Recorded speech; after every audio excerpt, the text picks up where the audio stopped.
ये बात भी उठी थी कि इसे हर हाल में 2029 तक लागू हो जाना चाहिए।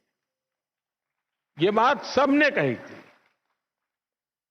कानून पारित हो लेकिन लागू न हो, ये सदन में किसी को मंजूर नहीं था। और खास करके हमारे विपक्ष के सभी साथियों ने मुखर होकर के इस बात पर जोर डाला था कि 2029 में ये लागू होना चाहिए। 2029 की समय सीमा को ध्यान में रखते हुए सरकार ने, क्योंकि विपक्ष ने जो बात रखी थी हमारे लिए वो बात भी गंभीर होती है, और इसलिए हम लगातार विचार विमर्श करते रहे, मंथन करते रहे, नए नए रास्ते खोजते रहे। संविधान की जिनको ज्यादा अध्ययन है ऐसे लोगों की भी सलाह ली, और 16 अप्रैल से संसद में इस पर व्यापक चर्चा भी होने जा रही है। साथियों, हमारा प्रयास है और हमारी प्राथमिकता भी है, इस बार भी ये काम संवाद, सहयोग और सहभागिता से हो। और मुझे पूरा विश्वास है कि जिस प्रकार से इस अधिनियम को पारित किया गया था और संसद का, सदन का गौरव बढ़ा था, इस बार भी सबके सामूहिक प्रयास से संसद की गरिमा और नई ऊंचाइयों को छुएगी। देश की हर नारी को भी अच्छा लगेगा कि हर दल ने राजनीति से ऊपर उठकर उनके हित में ये महत्वपूर्ण निर्णय लिया है, काम किया है। वैसे मैं देख रहा हूं बीते कुछ दिनों से देश भर में महिलाएं मुखर होकर इस विषय पर बात कर रही है। व्यापक रूप से एक डिबेट चल रहा है और लोकतंत्र की एक बहुत बड़ी ताकत है। विधानसभा और लोकसभा पहुंचने में उनके सपनों को, आप सबके सपनों को नए पंख मिलने जा रहे हैं।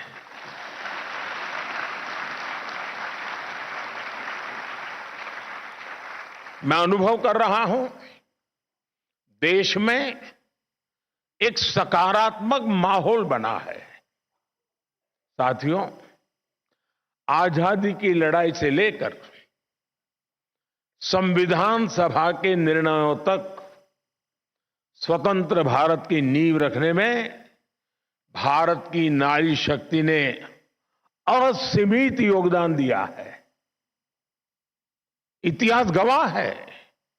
और आजादी के बाद भी जिन महिलाओं को प्रतिनिधित्व का मौका मिला, उन्होंने देश के लिए बहुत शानदार काम किया है।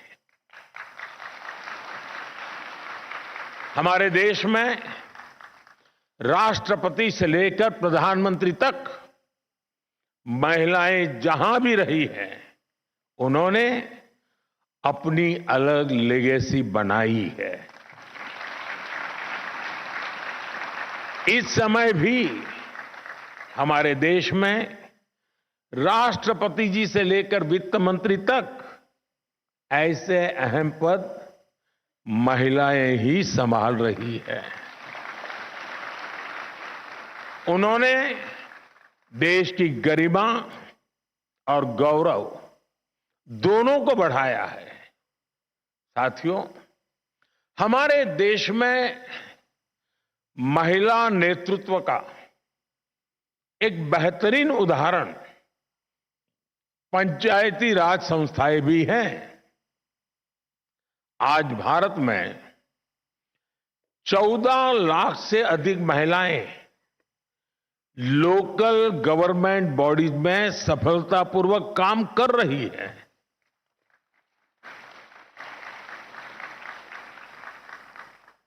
लगभग 21 राज्यों में तो पंचायतों में उनकी भागीदारी करीब करीब 50% तक पहुंच चुकी है।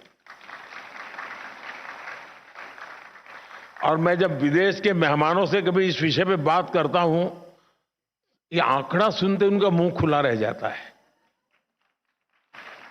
उनको आश्चर्य होता है। साथियों, ये कोई साधारण बात नहीं है। लाखों महिलाओं की राजनीति और सामाजिक जीवन में ये सक्रियता दुनिया के बड़े बड़े नेताओं और राजनीति के विशेषज्ञों को भी बहुत ही हैरान करने वाली बात होती है। और इससे भारत का बहुत गौरव बढ़ता है। साथियों, अनेक अध्ययनों में ये सामने आया है कि जब निर्णय प्रक्रियाओं में महिलाओं की सहभागिता बढ़ी तो इससे व्यवस्थाओं में भी संवेदनशीलता आई है। और ये बहुत बड़ी ताकत होती है। और इसका परिणाम है पानी, शिक्षा, स्वास्थ्य, पोषण, ऐसे कई विषयों में ज्यादा समर्पण भाव से, ज्यादा संवेदनशीलता से परिणामकारी काम हुए हैं। जल जीवन मिशन, मैं समझता हूं इसकी सफलता का सबसे बड़ा उदाहरण है। इसमें पंचायत स्तर पर महिलाओं की भागीदारी की ही बहुत बड़ी भूमिका है।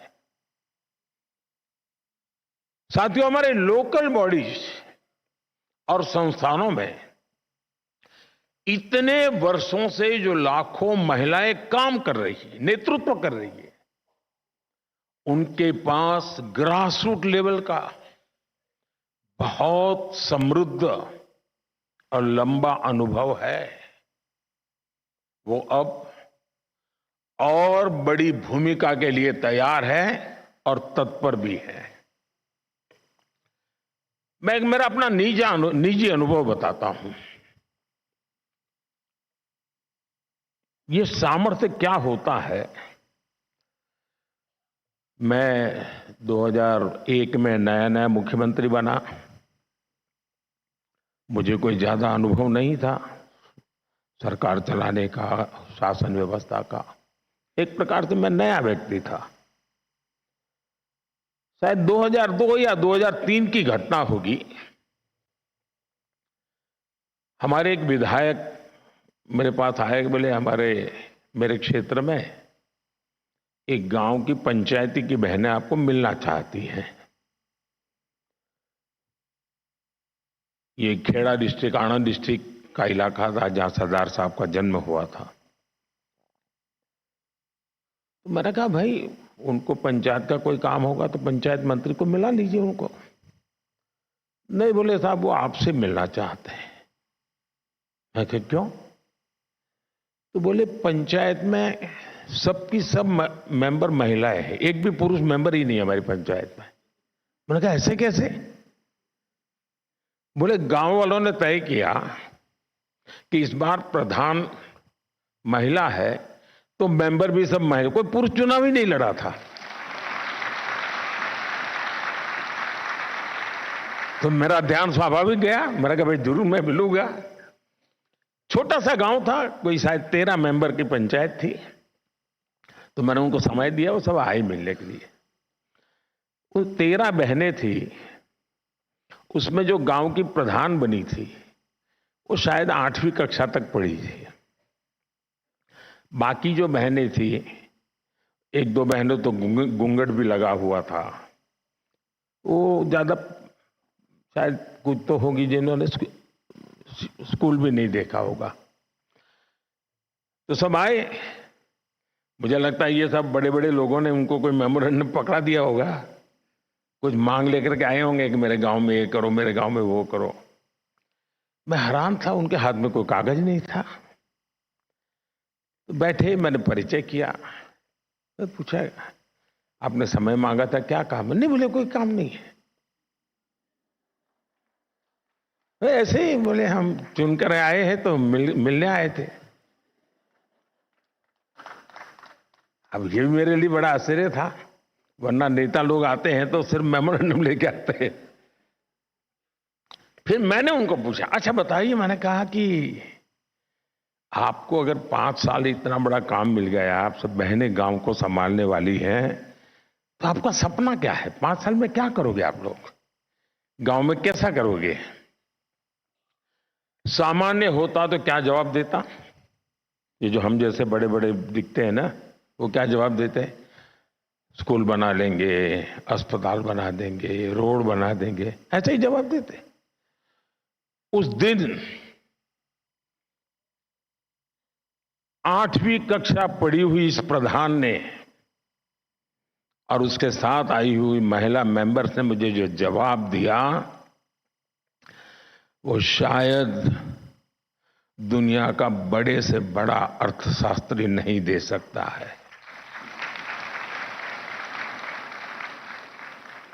और वो बात आज भी मेरे लिए एक लेसन की तरह है। मैं सीएम बना, पीएम बना, लेकिन उस पंचायत की महिलाओं की वो बात मेरे लिए आज भी मार्गदर्शक है। आपको आश्चर्य होगा ऐसा क्या जवाब दिया होगा। जब मैंने उनको पूछा क्या करेंगे आप, 5 साल आपको मिले हैं, गांव ने आपको नहीं बढ़ाई, तो तब उन्होंने मुझे जवाब दिया, साहब एक इच्छा है। मैंने कहा क्या? और वो जवाब आज भी मेरे कानों में गूंजता रहता है जी।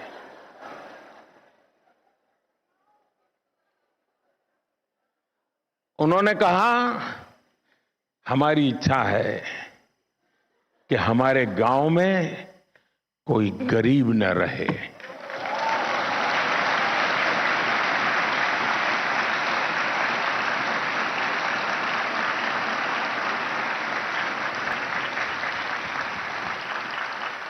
बड़े से बड़े अर्थशास्त्रियों के लिए भी इससे बड़ा कोई संदेश नहीं हो सकता है। यह अपने आप में मेरे लिए एक बड़ा सुखद अनुभव था और वो आज भी शब्द मेरे कानों में गूंजते रहते हैं। और इसलिए जमीन से जुड़े हुए अनुभव से जो वाणी निकलती है ना, वो वेद वाक्य बन जाता है।